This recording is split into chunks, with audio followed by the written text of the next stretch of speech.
ಶ್ರುತಿರಹಸ್ಯವನರಿವ ಧರ್ಮಸ್ಥಿತಿಗತಿಯನಾರೈವ ಶಾಸ್ತ್ರ ಪ್ರತತಿ ಅರ್ಥ ವಿಚಾರವಾಚರಣಾದಿ ಕರ್ಮದಲ್ಲಿ ಚತುರರಗ ದರುಶನದ ತರ್ಕದ ಮತ ನಿಧಾನವನರಿವ ವರ ಪಂಡಿತರೂ ಚತುರರಗ ದರುಶನದ ತರ್ಕದ ಮತ ನಿಧಾನವನರಿವ ವರ ಪಂಡಿತರು ನಿಮಗೀ ಕದನ ಕರ್ಕಶ ವಿದ್ಯೆಯೇಕೆಂದ. ಕರ್ಕಶ ವಿದ್ಯೆ ಈ ಯುದ್ಧ ಅಂತನ್ನೋದು ಇದು ನಿಮಗೆ ಸಂಬಂಧಪಟ್ಟಿದ್ದಲ್ಲ. ಯಾವಾಗಲೂ ಕೂಡ ವೇದಗಳನ್ನ ಹೇಳೋದು, ಶ್ರುತಿ ರಹಸ್ಯವನ್ನ ತಿಳಿಯತಕ್ಕಂಥದ್ದು, ವಿಚಾರ ಮಾಡ್ತಕ್ಕಂಥದ್ದು, ಷಡ್ ದರ್ಶನಗಳನ್ನ ಅಭ್ಯಾಸ ಮಾಡ್ತಕ್ಕಂಥದ್ದು, ಓದ್ತಕ್ಕಂಥದ್ದು, ಇಂಥ ಕೋಮಲವಾಗಿರ್ತಕ್ಕ ವಿದ್ಯೆಗಳಲ್ಲಿ ನೀವು ಗಟ್ಟಿಗಿರೇ ವಿನಃ ಕರ್ಕಶವಾಗಿರ್ತಕ್ಕ ಈ ಯುದ್ಧದ ಈ ವಿದ್ಯೆ ನಿಮಗೆ ಹೇಳಿಸಿದ್ದಲ್ಲ ಮಹಾರಾಜ. ವರ ನದಿಗಳಲ್ಲಿ ಮುಳುಗಿ ಮೂಗಿನ ಬೆರಳಲ್ಲಿ ಊರ್ಧ್ವಶ್ವಾಸ ಪವನನ ಧರಿಸಿ ಕಾಲತ್ರಯ ಜಪಾನುಷ್ಠಾನ ಹೋಮದಲ್ಲಿ ಪರಮ ಋಷಿ ಮಧ್ಯದಲ್ಲಿ ನೀವಾಚರಿಸುವುದ ಬಿಸುಟು. ಪರಮ ಋಷಿ ಮಧ್ಯದಲ್ಲಿ ನೀವು ಆಚರಿಸುವುದ ಬಿಸುಟು. ಉಗಿವರಾಯ್ದದ ಹೊರಳಿಗಿಡಿಗಳ ಹೊದರೊಳಾಚರಿಸುವರೆ ನೀವೆಲ್ಲ. ಹೊರ ನದಿಗಳಲ್ಲಿ ಮುಳುಗಿ, ಎಲ್ಲಿ ಒಳ್ಳೆ ನದಿಗಳು ಒಳ್ಳೆ ತೀರ್ಥವೋ ಅಲ್ಲಿ ಮುಳುಗೋದು, ಸ್ನಾನ ಮಾಡೋದು, ಮೂಗಿಡ್ಕೊಂಡು ಕೂತ್ಕೊಳ್ಳೋದು, ಶ್ವಾಸವನ್ನು ಏರಿಸೋದು, ಜಪ ಮಾಡೋದು, ತಪಸ್ ಮಾಡೋದು, ಶ್ರೀಕಾಲದಲ್ಲೂ ಕೂಡ ಸಂಧ್ಯಾದಿಗಳನ್ನು ಆಚರಿಸೋದು, ಎರಡೊತ್ತು ಅಗ್ನಿಹೋತ್ರ ಮಾಡೋದು, ಜಪಾನುಷ್ಠಾನ, ಇದರಲ್ಲಿ ನೀವು ಸಮರ್ಥರೇ ವಿನಃ ಈ ಯುದ್ಧಕ್ಕೆ ನೀವು ಆಡಲ್ಲ ಅಂತ ಋಷಿ ಮಧ್ಯದಲ್ಲಿ ನೀವು ವಾಸ ಮಾಡೋದನ್ನು ಬಿಟ್ಬಿಟ್ಟು ಇಲ್ಲಿ ಬಂದು ಈ ಕತ್ತಿ ಅಡಾಯುಧ ಮೊದಲಾದ್ದನ್ನು ತಗೊಂಡು ಯುದ್ಧಕ್ಕೆ ಬಂದಿದ್ದೀರಲ್ಲ, ಏನು ಹೇಳೋಣ ಅಂತ ಹೇಳಿ ನನ್ನ ಕೈಗೆ ಸಿಕ್ಕಿದ್ದೀಯಾ? ಈಗ ನೀನನ್ನು ಕೊಂದು ಬಿಡಬಹುದು, ಆದರೆ ನಾನು ಕೊಲ್ಲೋದಿಲ್ಲ. ಕೊಲುವಡವೆಗೆ ಕೊಟ್ಟ ಮಾತಿಂಗಳು ಕುವೆನು, ನಿನ್ನನು ಕೊಲುವಡೆ ಔವೆಗೆ ಕೊಟ್ಟ ಮಾತಿಂಗಳು ಕುವೆನು. ನೀ ಹೋಗು ಹರಿಬಗೆ ಮಲೆವರಾದರೆ ಕಳುಕು ಭೀಮಾರ್ಜುನರ ನಾಗವಗೆ. ಉಲುಕಿದರೆ ನಿನ್ನಾಣೆ, ಉಲುಕಿದರೆ ನಿನ್ನಾಣೆಯನುತ ಅಗ್ಗಳಿಸಿ ನೃಪತಿಯ ಕೆಡೆ ನುಡಿದು ಪರಬಲವ ಬರ ಹೇಳೆನುತ ನಿಂದನು ನುಡಿಸಿ ನಿಜಧನುವ. ತಾಯಿಗೆ ಮಾತು ಕೊಟ್ಟಿದ್ದೇನೆ, ನೀನು ಸಿಕ್ಕಿದ್ರು ಕೂಡ ನಾನು ಕೊಲ್ಲೋದಿಲ್ಲ ಅಂತ. ಅವಳು ಮಕ್ಕಳನ್ನು ಕಾಪಾಡು ಅಂತ ಕುಂತಿ ಕೇಳಿದಾಗ 4 ಜನರನ್ನ ಕೈಗೆ ಸಿಕ್ಕಿದ್ರು ಕೂಡ ನಾನು ಕೊಲ್ಲೋದಿಲ್ಲ. ಅರ್ಜುನನಿಗಾಗಿ ನನ್ನನ್ನು ದುರ್ಯೋಧನ ಸಾಕಿದ್ದಾನೆ, ಅರ್ಜುನ ಬಂದರೆ ನಾನು ಬಿಡೋದಿಲ್ಲ. ನಕೆ ಜಾತು ಯಶಿಷ್ಯಂತಿ ಪಂಚಪುತ್ರ ಯಶಸ್ವಿನಿ ನಿರರ್ಜುನ ಸಕರ್ಣಾವ ಸಾರ್ಜುನಾವ ಹತೇಮಯಿ ಅಂತ ದಾಸಭಾರತದಲ್ಲಿ ಹೇಳಿದ್ದಾರೆ. ಅಂತೂ ಇಂತೂ ನಿನಗೆ 5 ಮಕ್ಕಳಿಗೆ ಲೋಪ ಇದ್ದಾಗ ಮಾಡ್ತೇನೆ, ನಾನು ಒಬ್ಬವನು ಹೆಸಗಾರ. ಈಗ ನಾನು ಅರ್ಜುನನೊಡನೆ ಯುದ್ಧ ಮಾಡ್ತೇನೆ, ಅರ್ಜುನನ್ನ ಕೊಲ್ತೇನೆ. ಅರ್ಜುನನ್ನು ಕೊಂದ್ರೆ ನಾನು ಸೇರಿ ನಿನಗೆ 5 ಮಕ್ಕಳು, ಅಥವಾ ಅರ್ಜುನ ನನ್ನನ್ನು ಕೊಂದ್ರೆ ಯಥಾ ಪ್ರಕಾರ ಅರ್ಜುನ ಸೇರಿ 5 ಮಕ್ಕಳು, ಇನ್ನು 4 ಮಕ್ಕಳು ನನಗೆ ಕೊಲ್ಲೋದಕ್ಕೆ ಸಾಧ್ಯವಾದರೂ ಕೂಡ ನಾನು ಕೊಲ್ಲೋದಿಲ್ಲ ಅಂತ ಹೇಳಿ ಭಾಷೆ ಕೊಟ್ಟಿದ್ದೇನೆ. ಬದುಕೊಳ್ಳೋ ಹೋಗೋ ಅಂತ ಹೇಳ್ತಾ ಇದ್ದಾನೆ. ಹೇಳಿದ್ದಲ್ದೇನೆ ಆ ಧರ್ಮರಾಜನ್ನ ದಾಸಭಾರತದಲ್ಲಿ ಹೇಳ್ತಾರೆ, ಮಹಾನುಭಾವ ಅಂತ ಹೇಳಿ ಧರ್ಮರಾಜ ಸುಸ್ತಾಗಿಬಿಟ್ಟಿದ್ದಾನೆ, ಏನೂ ಮಾಡ್ಲಾರ. ಅವನ್ನ ಎತ್ಕೊಂಡ್ಬಿಟ್ಟ, 2 ತೋಳಿಂದ ಎತ್ಕೊಂಡಂತೆ.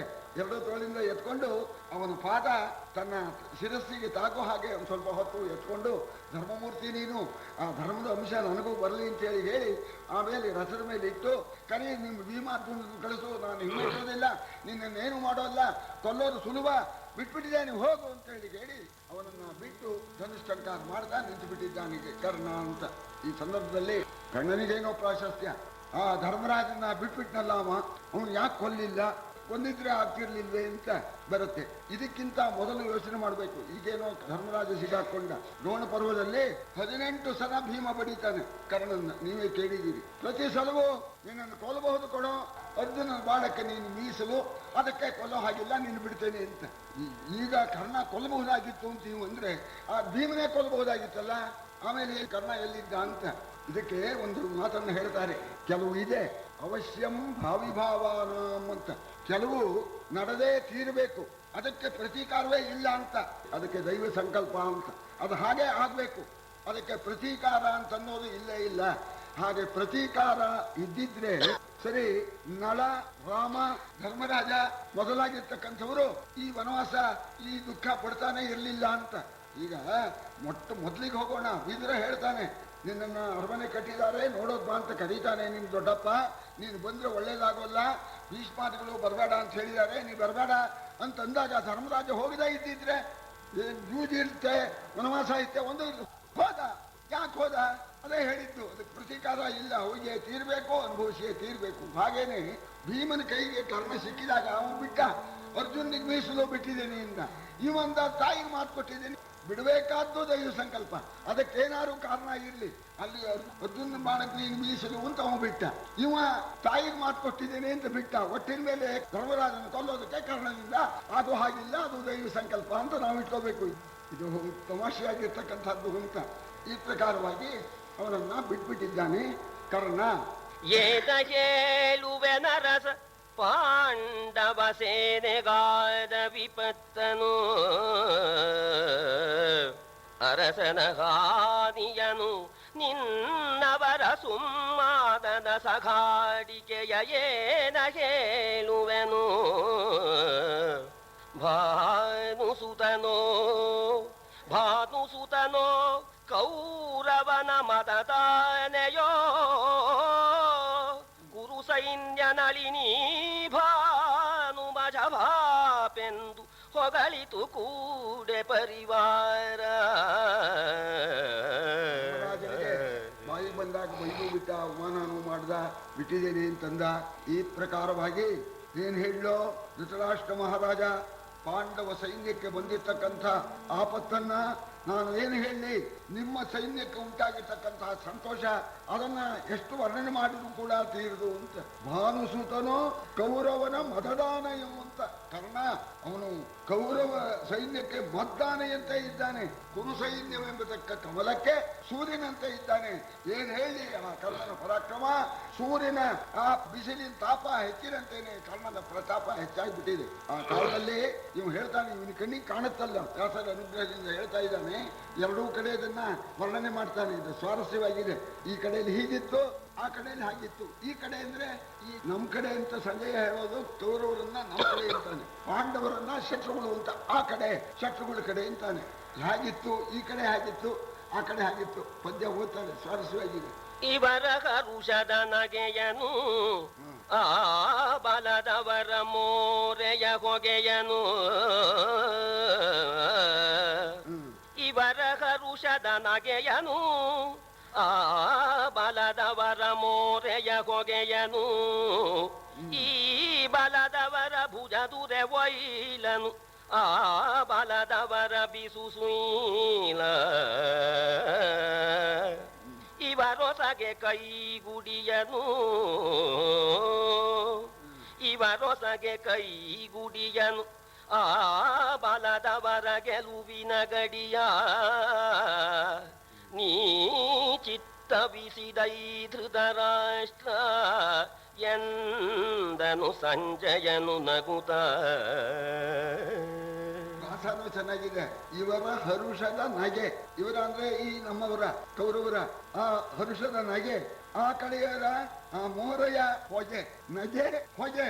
ಇವರು ಸರಿ ಭುಜ ಒಯ್ಲು, ಭುಜವನ್ನು ಹೊಡ್ಕೊಳ್ತಾ ಇದ್ದಾರೆ, ನಾವು ಗೆದ್ವಿ ಅಂತ. ಅವರು ಅಂತ ಹೇಳಿ ಸುಸ್ತಾಗಿ ಬಿಸು ಸುಯ್ಲು, ಇವ್ರದ್ದು ಬಿರು ಒಯ್ಲು, ಅವರದ್ದು ಬಿಸು ಸುಯ್ಲು ಅಂತ ಅವರು ನಿಟ್ಟುಸಿರು ಬಿಡ್ತಾ ಇದ್ದಾರೆ. ಇವರ ಕೈ ಗುಡಿ ಸಂತೋಷದಿಂದ ಗೆದ್ವಿ ಅಂತ ಕೈ ಎತ್ತಿ ಓ ಅಂತ ಕೂಗ್ತಾ ಇದ್ದಾರೆ. ಇವರದ್ದು ಕೈ ಗುಡಿ ಅವರ ಗೆಲುವಿನ ಕಡಿ ತುಂಡು ಅಂದ್ರೆ ಸೋತೋಗಿದ್ದು. ಏನ್ ಮಾಡ್ಲಿ ಇಂದಾಗ ಬಹಳ ಚೆನ್ನಾಗಿದೆ ಕಣ ಸಂಜಯ. ಬಹಳ ಚೆನ್ನಾಗಿ ಹೇಳ್ತಾ ಇದೀಯಾ ಅಂತ ಇವನಿಗೆ ಖುಷಿ ಆಗ್ಬಿಡ್ತು. ಯಾಕೆ ಇವನು ಈ ಪಾರ್ಟಿ ತಾನೆ, ಅವರದ್ದೆಲ್ಲ ಸುಸ್ತಾ ಹೋಯ್ತು, ನಟಿಸಿರು ಬಿಟ್ರು ಅಂತ. ಬಹಳ ಚೆನ್ನಾಗಿ ಹೇಳ್ತಾ ಇದೀಯಾ ಅಂತ. ಮಹಾರಾಜ ಇದೆಲ್ಲ ಎಷ್ಟೊತ್ತು ಇದೆಯಾ ನೋಡಿ, ಬಹಳ ಸ್ವಾರಸ್ಯವಾಗಿದೆ ಪದ್ಯ. ಇದೆಲ್ಲ ಎಷ್ಟೊತ್ತು ಮಹಾರಾಜ? ಸಂತೋಷ ಪಟ್ಬಿಡು, ಒಂದೇ ನಿಮಿಷ. ಅಳುವವರ ನಗಿಸುವುದು, ನಗುವರ ನಳಿಸುವುದು. ಅಳುವವರ ನಗಿಸುವುದು, ನಗುವರ ನಳಿಸುವುದು. ಗೆಲಿದವರ ಸೋಲಿಸಿ ಗೆಲಿಸುವುದು ಸೋತವರನು. ಈ ವಿಪರೀತ ಗತಿವಿಧಿಗೆ ಅಳಲದಿರು ಸುಮ್ಮಾನದಲ್ಲಿ, ಅಳಲದಿರು ಸುಮ್ಮಾನದಲ್ಲಿ. ಬೆಗ್ಗಳಿಸದಿರು ನಿನ್ನವರು ನಿಮಿಷದೊಳಲು ದೊರೆಯಲಿ ಮುಳುಗುವಂದವನು ಇನ್ನು ಕೇಳೆಂದ. ಅಳುವವರ ನಗಿಸುವ ಆ ವಿಧಿ ಇನ್ ಒಂದೇ ನಿಮಿಷ ಅಚ್ಚೊತ್ ಬೇಕಾಗಿಲ್ಲ ಅಂತ ಅಳ್ತಾ ಇರ್ತಕ್ಕವರನ್ನ ನಗಿಸಿ ಬಿಡುತ್ತೆ, ನಗಿತಕ್ಕಂಥವರನ್ನ ಅಳಿಸಿ ಬಿಡುತ್ತೆ, ಸೋತವರನ್ನ ಗೆಲ್ಲಿಸಿ ಬಿಡುತ್ತೆ, ಗೆದ್ದವರನ್ನ ಸೋಲಿಸಿ ಬಿಡುತ್ತೆ. ಆದ್ದರಿಂದ ಮಹಾರಾಜ ಹೆಚ್ಚು ಸಂತೋಷ ಪಡಬೇಡ. ಆಮೇಲೆ ಮುಂದೆ ಈಗ ನಿಮ್ಮವರು ಮುಂದಾಗತ್ತೆ, ನಿಮ್ಮವರಿಗೆ ಮೋಕ್ಷ, ನಿಮ್ಮವರಿಗೆ ಸಂಕಟ ಉಂಟಾಗತ್ತೆ. ಆ ಸಂಕಟಕ್ಕಾಗಿ ಮರುಗಲೂ ಬೇಡ. ಈಗ ಶತ್ರುಗಳಿಗೆ ಸಂಕಟ ಉಂಟಾಯಿತು ಅಂತ ನೀನು ಹಿಗ್ಗಲೂ ಬೇಡ. ಇದು ದೈವ ಸಂಕಲ್ಪ, ದೈವದ ಮುಂದೆ ಏನು ಹೇಳೋ ಹಾಗೆ ಇಲ್ಲ ಅಂತ. ಸರಿ, ಈ ರೀತಿಯಾಗಿ ಒಂದು ಕ್ಷಣದಲ್ಲೇ ನಿಮ್ಮವರಿಗೆ ಬರುತ್ತೆ ಗಂಡಾಂತರ ಅಂತ ಹೇಳ್ತಾ ಇದ್ದಾನೆ. ಅರಸ ಕೇಳಾಕ್ಷಣಕ್ಕೆ ರುಧಿರದ ಬಿರುವನಲ ಬಲುಗೆಸರ ನೆನವಸೆಯರಿಲ ನೆಲದಲ್ಲಿ ಧೂಳಿ ಎತ್ತುದು ದಳದ ಪದಗದಿಗೆ. ಸರಕಟಿಸಿರಿಪು ಸರ್ವದಳ ಸಂವರಿಸಿ ನೂಕಿತು ಕಲ್ಪ ಮೇಘದ ಸರಿಬಳೆಗೆ ಸಿಗುರೆದ್ದು ಕೊಪ್ಪಿದ ಕಡಲಿನಂದದಲ್ಲಿ. ಸಾಮಾನ್ಯ ಮಾತಲ್ಲ. ಧರ್ಮರಾಜನಿಗೆ ಪರಾಜಯ ಉಂಟಾಯಿತು ಅನ್ನೋ ವರ್ತಮಾನ ಹಬ್ಬಿಡ್ತು. ಏನ್ ಹೇಳೋ ಧೃತರಾಷ್ಟ್ರ ಹೇಳ್ತಾ ಇದ್ದಾನೆ. ಆ ಕೆಸರು ಎಲ್ಲ ಬಿಟ್ಟಿತ್ತಂತೆ, ರಕ್ತ ಕರುಳು ಎಲ್ಲ ಸೇರಿ ರಣಗಳು ಎಲ್ಲ ಕೆಸರಾಗಿತ್ತಲ್ಲ. ಒಂದೇ ಒಂದು ನಿಮಿಷದಲ್ಲಿ ಧರ್ಮರಾಜನಿಗೆ ಪರಾಭವ ಉಂಟಾಯಿತು ಅನ್ನೋ ವರ್ತಮಾನ ಕೇಳಿ ಪಾಂಡವರ ಸೈನ್ಯ ಜಮಾಯಿಸಿಬಿಡ್ತು. ಯಾವ ರೀತಿ ಜಮಾಯಿಸಿತು ಅಂದ್ರೆ, ಆ ಕೆಸರಿತ್ತಲ್ಲ, ಕೆಸರು ಇಲ್ಲ, ಒಂದೂ ಇಲ್ಲ, ಧೂಳೆದ್ದೋದ ಹಾಗೆ ಜನ ಸೇರಿಬಿಡ್ತು. ಅಪಾರವಾಗಿರ್ತಕ್ಕಂಥ ಪಾಂಡವರ ಸೈನ್ಯ ಕಣ್ಣನ್ನು ಬಂದು ಮುಚ್ಕೊಳ್ತಾ ಇದೆ. ನೊಂದನೆ ಧರ್ಮಜನು ಭಂಗಕ್ಕೆ ತಂದನೆ ರಾಧೇಯನು. ನೊಂದನೆ ಧರ್ಮಜನು ಭಂಗಕ್ಕೆ ತಂದನೆ ರಾಧೇಯನು. ಅಕಟಕಟ ಇಂದು ಮಾಡಿದರೆ ಭೀಮ ಪಾರ್ಥರು ಭೀತಿಯೇಕಿದಕ್ಕೆ. ನೊಂದನೀಪರಿ ತನ್ನ ಕಂಗಳ ಮುಂದೆ ನರಪತಿ ಪಾರ್ಥನು ಇನ್ನೇನೆಂದು ಮುನಿವನೋ. ನೊಂದನೀಪರಿ ತನ್ನ ಕಂಗಳ ಮುಂದೆ ನರಪತಿ ಪಾರ್ಥನಿನ್ನೇನೆಂದು ಮುನಿವನೋ. ಶಿವ ಶಿವ ಎಂದು ಅಳಲಿದನು ಭೀಮ. ಭೀಮ ಬಹಳ ಸಂಕಟ ಪಟ್ಬಿಟ್ಟ. ನಿಜವಾಗೂ ನೊಂದನೆ ಧರ್ಮಜನು, ಧರ್ಮರಾಜನಿಗೆ ನೋವು ಉಂಟಾಯಿತೆ, ಅಪಮಾನ ಉಂಟಾಯಿತೆ. ಇಂಥ ಅಪಮಾನವನ್ನ, ಸೋಲನ್ನ ಸೂತಪುತ್ರನಾಗಿರ್ತಕ್ಕಂಥ ಕರ್ಣ ಮಾಡಿದ್ನೆ. ಭೀಮಾರ್ಜುನರು ಬದುಕಿದ್ದು ಈ ರೀತಿ ಆಗ್ಬಿಡುತ್ತೆ ಅಂತ ಹೇಳ್ತಾ ಇದ್ದಾನೆ. ಈ ಪರಿ ನನ್ನ ಕಣ್ಣು ಮುಂದೆ ಧರ್ಮರಾಜ ಇಷ್ಟು ಸಂಕಟ ಪಟ್ಟ ಅಂತಂದ್ರೆ ಅರ್ಜುನ ಸುಮ್ಮನೆ ಇರ್ತಾನೆಯೇ? ಎಷ್ಟು ನನ್ನ ಮೇಲೆ ಆಕ್ಷೇಪಣೆ ಮಾಡ್ತಾನೋ, ಅರ್ಜುನ ಏನು ಹೇಳ್ತಾನೋ, ನನ್ನ ಕಣ್ಣು ಮುಂದೆ ಈ ಸ್ಥಿತಿ ಆಯ್ತಲ್ಲ, ನಾನು ಬದುಕಿದ್ದು ಹೀಗಾಯ್ತಲ್ಲ ಅಂತ ಹೇಳಿ ಭೀಮಸೇನ ಬಹಳವಾಗಿ ಪಡ್ತಾ ಇದ್ದಾನೆ. ಅರಸ ಮುರಿ ಬಡೆದನ್ನಿ ಧಿಕ್ಕನೆ ಬೆರಸಿದನೆ ಬವರವನು. ಅರಸ ಮುರಿ ಬಡೆದು ಅಂದಿ ಧಿಕ್ಕನೆ ಬೆರಸಿದನೆ ಬವರವನು. ಎನುತ ನಮ್ಮರಸಿನಗಳೇ ಭಂಡವೀರನ ಮಾತತೆಗೆ ಎನುತ. ಅರಸ ತಾನಿನ್ನಾವ ಪರಿಹೇವರಿಸುವನೋ. ಅರಸನು ತಾನಿನ್ನಾವ ಪರಿಹೇವರಿಸುವನೋ. ತಾ ಮುನ್ನ ಕರ್ಣನ ಶರಗತಿಯಲಿ ಏ ಕಳಿದುದಿಲ್ಲ ಎನ್ನುತ್ತ ಚಿಂತಿಸಿದ. ಬಹಳ ದುಃಖ ಪಡ್ತಾ ಇದ್ದಾನೆ. ನಾನು ಮೊದಲು ಕರ್ಣನಲ್ಲಿ ಯುದ್ಧ ಮಾಡಿದಾಗ ಕರ್ಣನ ಬಾಣದ ಏಟಿಂದ ನಾನು ಸುತ್ತೋಗಿದ್ರೆ ಇದನ್ನ ನೋಡ್ತಕ್ಕಂತಹ ಸಂದರ್ಭ ಬರ್ತಾ ಇರಲಿಲ್ಲ.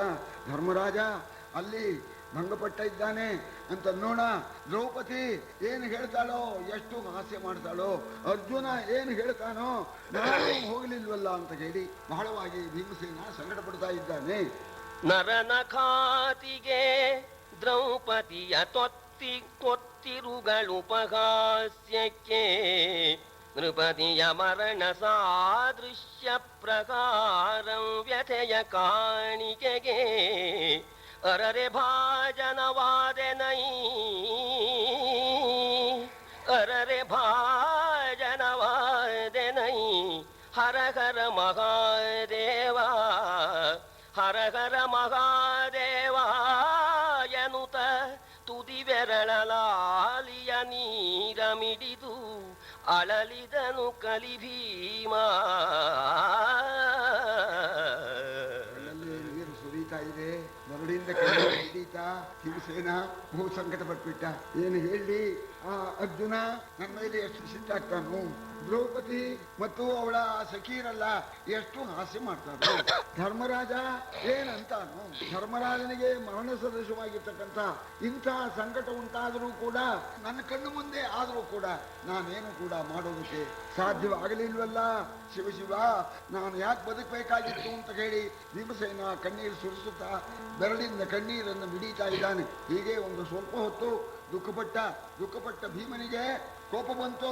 ಅರಸ ಕೇಳೈ ಶೋಕರಸ ಸಾಗರಳೊದ್ದುದೋ ಬಡಬನೆನೆ ಕಂಡರಳಿದವು ಕುಡಿಮೀಸೆ ಕುಣಿದವು ಸುಯಿಲ ಹೊಗೆ ಮಸಗೆ ಕರನಡುಗೆ ಮೈ ಬಲಿಯೆ ಹುಬ್ಬುಗಳು ರೆಬಿಗಿಯೆ ಕಂಗಳಲ್ಲಿ ಕೆಂಗಿಡಿ ಸುರಿಯ ವೀರಾವೇಶದಲ್ಲಿ ಮಸಗಿದನು ಕಲಿ ಭೀಮ.